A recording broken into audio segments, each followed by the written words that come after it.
ସମସ୍ତଙ୍କୁ ନମସ୍କାର। ଆସନ୍ତୁ ଆଜି ଆମେ ଜାଣିବା MG ଏନର୍ଜି ବିଷୟରେ। ପ୍ରଥମେ ଆମେ ଏରିଆ ଅଫିସର ଆପ୍ ଓପେନ୍ କରିବା। ଟିକେ ସମୟ ଜଗିଲା ପରେ ଆପଣଙ୍କୁ ଶୋ କରିବ। ମୁଁ ସିଟିଜେନ୍ ଲଗ୍ଇନ୍ରେ କରୁଛି, ଯେହେତୁ ମୁଁ ଗୋଟେ ସିଟିଜେନ୍ଟା। MG ଏନର୍ଜି ବିଷୟରେ ଟଚ୍ କରିବା, ତାପରେ ସେଠି ଦେଖେଇବ ୱାର୍କସ୍ କମ୍ପ୍ଲିଟ୍, ଯେଉଁଟା 24-25ରେ ଯେଉଁ କାମ କମ୍ପ୍ଲିଟ୍ ହେଇଛି ସେଇଟା ଦେଖେଇବ।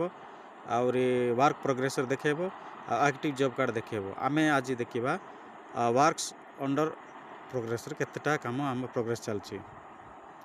ତ ଟିକେ ୱେଟ୍ କରିବେ, ଆପଣ ଏମିତି ଶୋ କରିବ, ଆପଣ ପୁରା ଏମିତି କରିକି ଦେଖିପାରିବେ। ଆଉ ବିଷୟ ଦେଖିପାରେ, ଆକ୍ଟିଭ୍ ଜବ୍ କାର୍ଡ଼ କେତେ, ମାଷ୍ଟର କେତେ, ଏମିତି ହେଇକି ଆପଣ ପୁରା ଦେଖିପାରିବେ।